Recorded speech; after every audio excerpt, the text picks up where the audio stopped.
Hey everybody, I'm actually going to read what I wrote. And the reason I wrote my thoughts down is because I didn't want to make this into a 20-minute video venting my frustrations because of all these lives that just really don't matter. Even though we say Black Lives Matter, they're like, no, they don't. So in order to stay on track and to remain calm, I'm going to read what I wrote. We've been given this pale image of Christ that has long flowing hair and deep sea blue eyes welcoming everyone. But in the images of him welcoming everyone, there is always one or less little brown child sitting nearby, although these brown faces make up the majority of the world. We have been given this even though every piece of historical evidence shows that he was of a darker hue. He had hair like my mother's, feet like my father, and therefore features like mine. They fear our power, our ability, our creativity, the way we love, our confidence, our compassion, our support for others, and our dreams. Maybe we are in fact descendants of God's chosen people. Maybe they are killing us because they see this. They see his true image in us. They know it and they fear it. I said this in my last video. Why are we still slaving in our minds? Why are we still mentally chained up? Why don't we stand up? See, I was driving yesterday and I am afraid to get pulled over even by a friendly, in other words, another brown person cop. Because his backup will come and he will shuck and jive to the back of the bus, leaving me to get attacked by his precinct master. What if no one is there to help me, to record the situation? I said in a Facebook post that people, including my people, are saying this is an attack against humanity. But let's be honest. To them, we are all just animals. Savages, really. The most painful part is that even though they see us as such, even the most rabid of dogs gets put to death with dignity. If we are animals, then where is PETA on our behalf? This is a mass extermination, people. My great friend is a cop. My best friend wants to be a cop. My uncle was a cop. My brother is a police officer. Police officers aren't bad. They aren't bad. The abusers of power are. But if those good guys don't break that fraternal bond of monkey see, monkey keep his mouth shut, then that makes that good cop just as guilty and in turn makes him or her an abuser of power and thereby the enemy. And if those brown cops that think they are bulletproof, they need to know that your children are not. Why have you been slaving and keeping your eyes low to the ground and your head bowed and your cotton picking hands in your pocket until one closest to you tells you how wrong you are? You will never change. Until you tell your partners how wrong they are, they will never change. If they are doing something wrong and you stand there and let them and you don't speak up, you are wrong. You are the enemy. And pause, that doesn't mean you should take that person's life, the cop's life. Common sense. Use reason. That's what God gave us. Reason.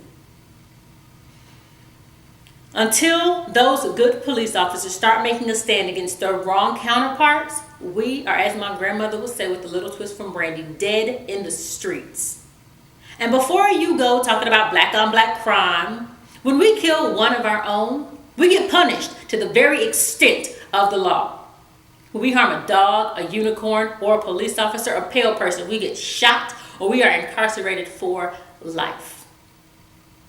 So, stop the black on black crime is a problem talk. Heck, it seems like the world wants that anyway, since we're helping the police in their agenda.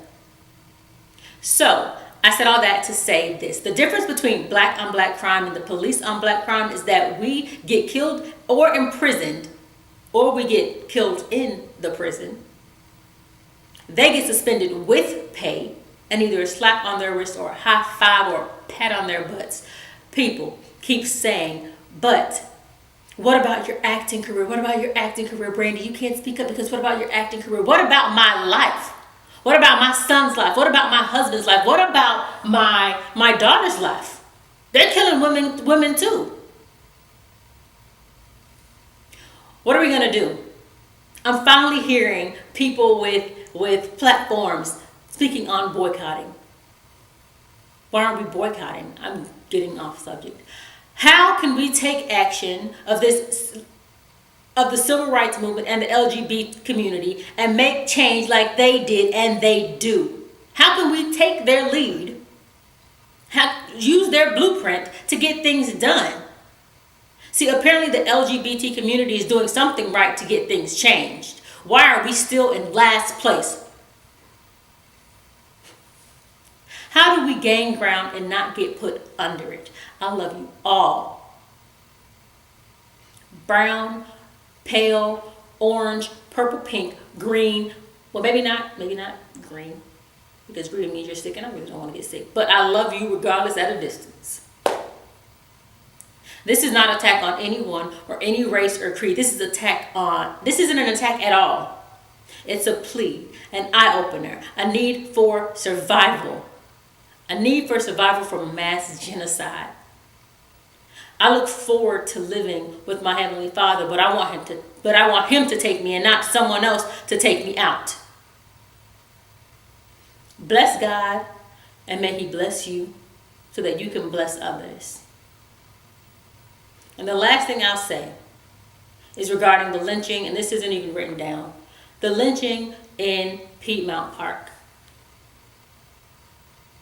How can you label something a suicide when you have not done any research? You haven't found a suicide note. You haven't found anything. You said in the paper that there was no sign of struggle or foul play. When someone is lynched, when someone is choking, when someone chokes someone, when someone hangs themselves, they struggle even though they know what's coming, because that need for air is an automatic reflex. If he did not struggle, he was dead before they put him on that tree. First lynching, next slavery. What are we going to do about it? I mentioned boycotting earlier. If we want to boycott someone, I'm sorry, but boycott Walmart. Sure, they don't have technically brown owners, but their money is green, just like yours and mine. And when you stop the flow of that money into their pockets, they're going to stop what's stopping that flow. And that's going to be the killing of a people. We have to act now. If we don't do anything, then everything will be done to us. I am by no means a leader for this situation, but dagnabbit, I will help. Celebrities. You're ignoring the platform that you have. Why? Because you don't want to lose your money. But if you were saving your money and investing your money like the pale people do, then you won't run out of money. You won't need to do another movie. You won't need to sing another song. You won't need to do another concert. Thank you for your songs about empowerment and all that good stuff. But if you weren't on the forefront speaking out, then, and this is actually the last thing I'm going to say on this video. President Barack Obama, go out with a bang. Do something for us. Save us. Save our children. Save our lives. Save your people. You have the biggest platform. You have the strongest position. Use it.